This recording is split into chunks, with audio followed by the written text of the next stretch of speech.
Organizing new workers is the lifeblood of our Teamsters Union. After 16 years of membership decline, a strong and democratic Teamsters Union has turned things around and brought thousands of new workers into our ranks. Employers will try anything to stop workers from winning the advantages and the voice and respect that a Teamster contract can bring. Often, they hire professional union-busting consultants to run campaigns of lies, half-truths, and threats against workers. For 20 years, Marty Levitt was one of the best union busters around. He won over 200 elections for management, many of them against the Teamsters. Now, Marty Levitt is speaking out about the dirty business he was in. What follows is a simulation of how Marty Levitt dealt with supervisors in a campaign and the tactics he used to stop workers from organizing. Teamster local organizers from around the country play the roles of supervisors. Let's listen in. I am very grateful to be here with you, and yet it's very unfortunate that I've been asked to come here because you're facing the single biggest crisis that you have ever faced in your company's history. You are about to go through a union organizing effort. Living with a union or being infected by a union is one of the most devastating blows that any employer can go through. And what I hope to do... Union busters prepare managers to fight against organizing efforts. On election day, your employees will no longer be voting for or against a union. They're going to be voting for or against you, for or against management. So it is my role to educate you. I suspect that very few of you in this room know that much about unions, about union organizing, and what a union can do to cripple a company. I'm here to educate you on just that subject. But what your role is going to be is that of a communicator. The education that I provide you is not just for you. It's to pass along to these misguided, misinformed employees who wish a war against you. And what we are entering into is life.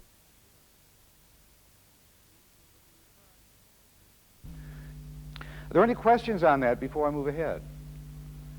I have a question. Yes, sir. I have 3 of those union supporters wearing insignia from the Teamsters Union. Can I just fire them? No, I wouldn't do that, and we'll talk about the law, too. There is a law that governs this process. And although we want to respect it, I don't want you to be concerned about it. I don't want it to make you gun-shy about it. But what we don't want to do this early in a campaign is create martyrs. And if you go up to an employee and you force him to take something off that he's wearing, unless it's a threat to safety or some other company policy, you could, in the early stages of this campaign, put us into a backward position. So for the time being, let them expose themselves. Let them wear their silly emblems.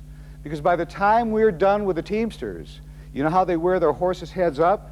You're going to see the horses' asses sticking up before we're done.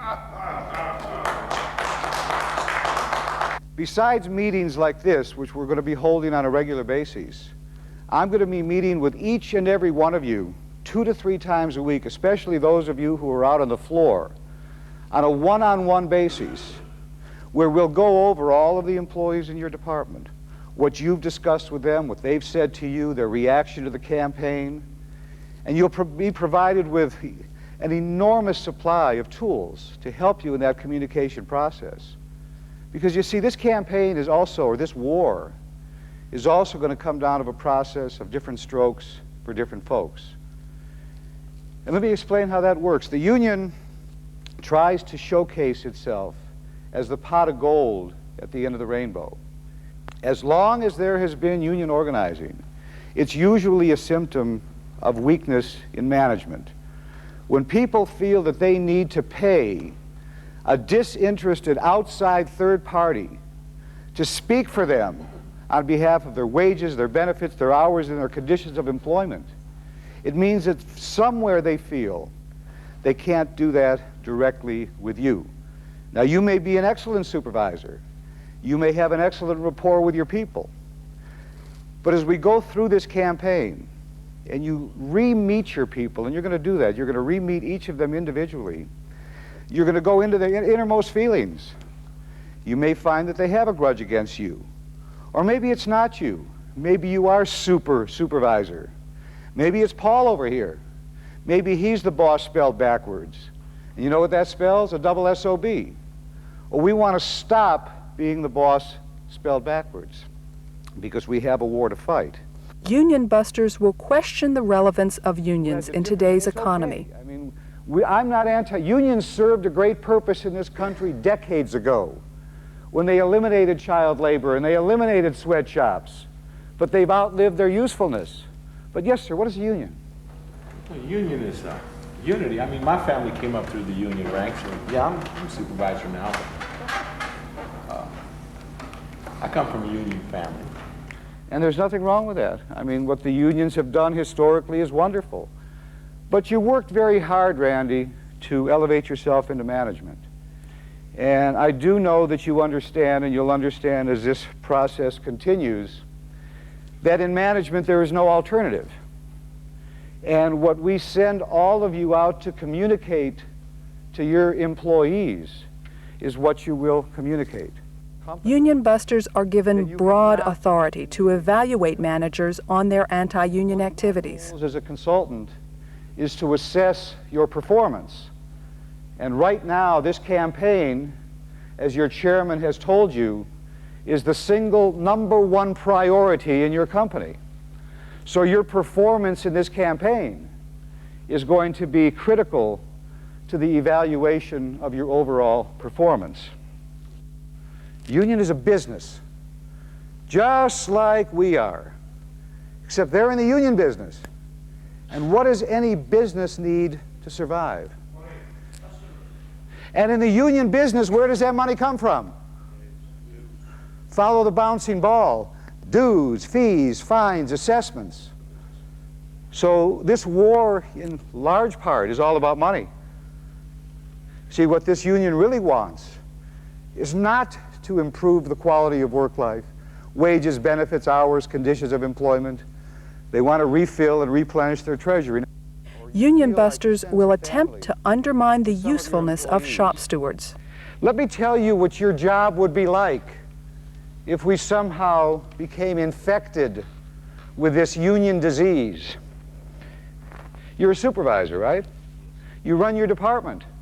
How many people report to you? 13. Small, nice, cozy department. And when you have to execute discipline, you do. When you have to reassign, you do. Let me tell you what your job would be like if this union got in. And I guess the best way to do it, are you married? No, I'm sorry. Are you married? No, sir. Do we have a married man in the house? You're married. You love your wife? Do you sleep with your wife? Would you like it if your mother-in-law slept in the middle between you and your wife every single night of the week? That's what managing your department would be like. And let me explain that. There's a phenomena that occurs when a union infects a company. The phenomena is called steward.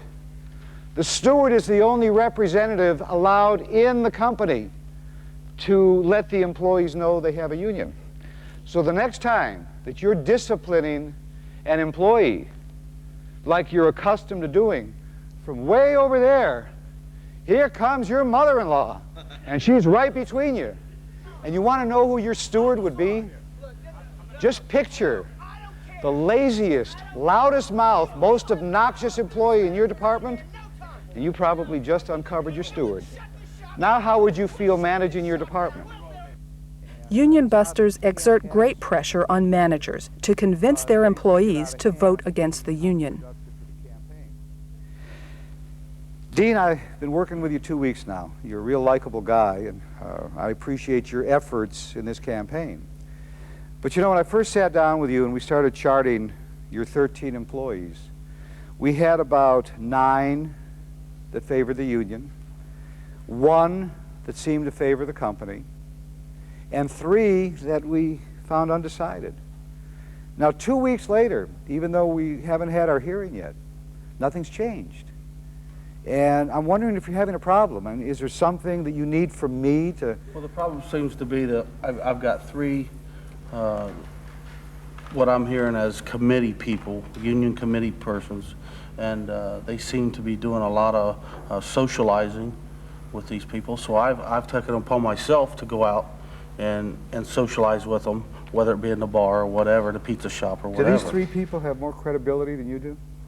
Well, I don't think so. I mean, have you, I know last week we put a letter out that suggested that the union take its careless promises and put them in writing as an unconditional guarantee with an authorized signature.